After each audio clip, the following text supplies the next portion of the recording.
वसई विरार बनेगा झोपड़पट्टी मुक्त शहर। 5 साल में शहर का होगा कायापलट।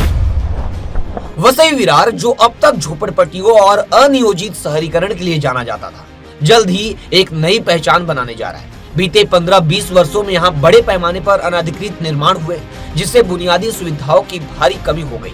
नागरिकों को जल जमाव, खराब सड़कें, अपर्याप्त जल आपूर्ति, बिजली संकट और स्वास्थ्य सेवाओं की अनुपलब्धता जैसी गंभीर समस्याओं का सामना करना पड़ा। लेकिन अब एसआरए स्लम रिहेबिलिटेशन अथॉरिटी योजना के तहत इन समस्याओं का समाधान करने और शहर को झोपड़पट्टी मुक्त बनाने की दिशा में एक ठोस कदम उठाया गया है। झोपड़पट्टी पुनर्वास योजना को सफलतापूर्वक लागू करने और इसके लाभों को नागरिकों तक पहुंचाने के लिए 28 फरवरी को वसई विरार शहर महानगर पालिका मुख्यालय में एसआरए जन जागृति अभियान के तहत एक कार्यशाला का आयोजन किया गया। इस कार्यशाला में वसई की विधायक स्नेहा दुबे पंडित, नालासोपारा से विधायक राजन नाइक, बोईसर से विधायक विलास तरे, एसआरए के कार्याधिकारी पराग सोमन और वसई विरार महानगर पालिका कमिश्नर अनिल कुमार पवार और अन्य अधिकारी भी उपस्थित थे।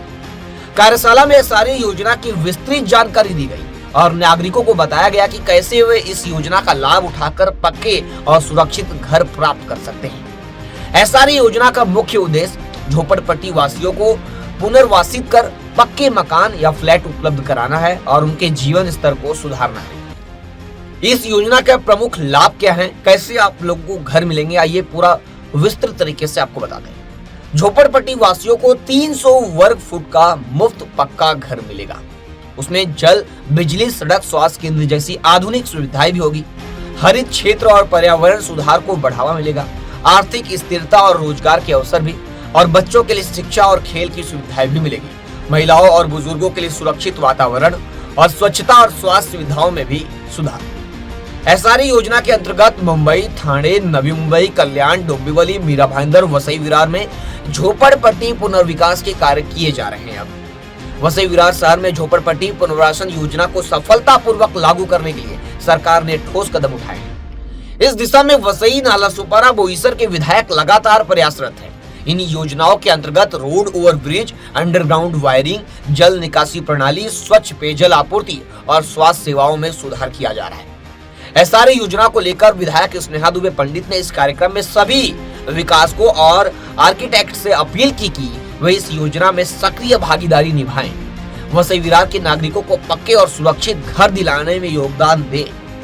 इस योजना को सफलतापूर्वक लागू करने के लिए प्रशासन, जनप्रतिनिधि, विकासक और आम जनता को मिलकर कार्य करना होगा। विधायक स्नेहा दुबे पंडित ने इस अवसर पर कहा, वसई विरार के हर नागरिक को सम्मानजनक जीवन मिले, ये हमारा लक्ष्य है। झोपड़पट्टी पुनर्वासन योजना केवल घर देने की योजना नहीं है, बल्कि ये जीवन स्तर सुधारने का एक बड़ा प्रयास है। कार्यक्रम के अंत में विधायक स्नेहा दुबे पंडित ने वसई विरार महानगर पालिका, एसआरए प्राधिकरण, विकास को, आर्किटेक्ट्स और उपस्थित नागरिकों का आभार व्यक्त किया। उन्होंने सभी से आह्वान किया कि हम सब मिलकर वसई विरार को झोपड़पट्टी मुक्त, स्वच्छ और आधुनिक शहर बनाएंगे। इस पर आपकी क्या राय है, कमेंट करके जरूर बताएं। मिळून एक नवीन वसईच्या विकासाला सुरुवात करूया, सकारात्मकतेने सुरुवात करूया, कारण कोणत्याही गोष्टीची सुरुवात सकारात्मकतेने केली तरच त्याचा शेवट सकारात्मकतेने होऊ शकतो। म्हणून सगळ्यांनी आपण म्हणतो तिमिराकडून तेजाकडे जायचे, अंधाराकडून प्रकाशाकडे जायचे, तर आता ह्या सगळ्या अंधारातनं आपल्याला एसआरए प्रकाशाकडे घेऊन जाईल अशी मी आशा व्यक्त करते। आणि माझे काही प्रश्न आहेत या प्रेझेंटेशन मध्ये सोमन सर, की पहिल्या प्रश्नाचं उत्तर तुम्ही दिलं की कोणती कागदपत्र आवश्यक आहेत झोपड़पट्टी धारकाला पात्र होण्यासाठी। माझे काही आणखीन एक प्रश्न होते की खाजगी जागा जर असेल झोपड़पट्टीची, तर त्या जागा मालकाला त्या जागेचा मोबदला हा मिळू शकतो का, आणि मग तो कोण देणार, तो मोबदला कोण देतो। दुसरा माझा प्रश्न आहे की सरकारी जमीन, आपण म्हटलं की सरकारी जमिनीवरती आपण ही योजना राबवू शकतो, पण त्या सरकारी जमिनींमध्ये कुठल्या जमिनी येतात, कारण आमच्या वसईमध्ये सगळ्यात जास्त खांजण जमिनी आहेत, खारटणं आहेत, तर ह्या जमिनींचा समावेश आपल्या योजनेमध्ये होऊ शकतो का, ह्याचं सुद्धा एक थोडं स्पष्टीकरण आपण द्यावं। गुरचरण होऊ शकतं का, गावठण होऊ शकतं का, तर कुठच्या होऊ शकतात योजनांमध्ये समावेश आणि कुठच्या होऊ शकत नाही. उदाहरणार्थ माझ्या माहितीप्रमाणे फॉरेस्ट लँड असेल तर ती आहे सरकारीच पण ती होऊ शकत नाही. तर त्याचं थोडंसं स्पष्टीकरण आपण दिलं तर बरं पडेल. तिसरा असा माझा प्रश्न आहे की काम सुरू झाल्यानंतर म्हणजे आपण झोपडी धारकांना पात्र करू, विकासक निश्चित होतील आणि जेव्हा त्यांचं काम सुरू होईल तेव्हा तिकडनं त्यांना कुठेतरी विस्थापित करण्याची आवश्यकता आहे का की त्याच जागेवर त्यांचं पुनर्वसन होणार आहे. मग ती सोय त्यांची कुठे होणार? आपण त्यांना भाडं देणार आहोत की ट्रान्झिट कॅम्पमध्ये देणार आहोत आणि त्याची पूर्ण व्यवस्था कशी असणार आहे? ते भाडं कोण ठरवणार? कसं त्यांना ते म्हणजे जो कोणी विकासक असणार तो भाडं देणार की आपल्याकडनं ते भाडं दिलं जाणार? ह्याची थोडी स्पष्टता व्हावी. आणि किती कालावधीमध्ये काम पूर्ण करणं बंधनकारक आहे? म्हणजे काही गोष्टी मी काही ठिकाणी मुंबईमध्ये असं बघितलंय की झोपडपट्टी पुनर्विकास लोक विस्थापित होतात त्यांच्यासाठी ट्रान्झिट कॅम्प बांधला जातो आणि मग त्या ट्रान्झिट गरजेचं आहे. तर तो काय असणार आहे? ह्या आपलं प्रेझेंटेशन ऐकताना मला पडलेले हे काही प्रश्न आहेत.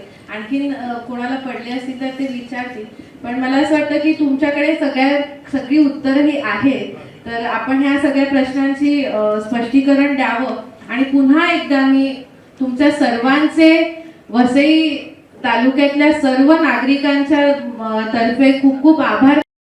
आणि आपण मला असं वाटतं दृष्टिकोन घेऊन पुढे चालूया आणि येणाऱ्या काळामध्ये वसई विरार आपल्या नरेंद्र मोदीजींचं स्वप्न आहे, आपले राज्याचे मुख्यमंत्री देवेंद्रजींचं स्वप्न आहे की झोपडपट्टी विरहित महाराष्ट्र असावा. तसंच आपण आता एक प्रण घेऊया की झोपडपट्टी विरहित आपलं वसई विरार आपल्याला करायचं आहे. वसई विरार मधल्या प्रत्येक नागरिकाला आपल्याला सुरक्षा द्यायची आहे, त्यांना त्याच्या हक्काचं घर आपल्याला द्यायचं आहे. आणि त्यासाठी लोकप्रतिनिधी म्हणून आमची जिथे जिथे गरज लागेल, आमचं जिथे जिथे तुम्हाला सहाय्य लागेल तिथे तिथे आम्ही तुमच्या सोबत आहोत आणि लोकांचं हित जिथे आहे तिथेच आम्ही असणार आहोत. ह्याबाबत सगळ्यांनी निश्चिंत राहावं असं मला वाटतं. त्यामुळे तुमचे पुन्हा एकदा मी आभार मानते आणि थांबते. धन्यवाद. जय हिंद, जय महाराष्ट्र. तो पूरा डेटा मेरे हाथ में नहीं है, पर जो भी डेटा अवेलेबल हुआ है महानगर पालिका से और हमारा भी एक सर्वे हुआ था, तो लगभग 2 लाख झोपड़ियाँ इस वसई विरार महानगर पालिका के अंदर है.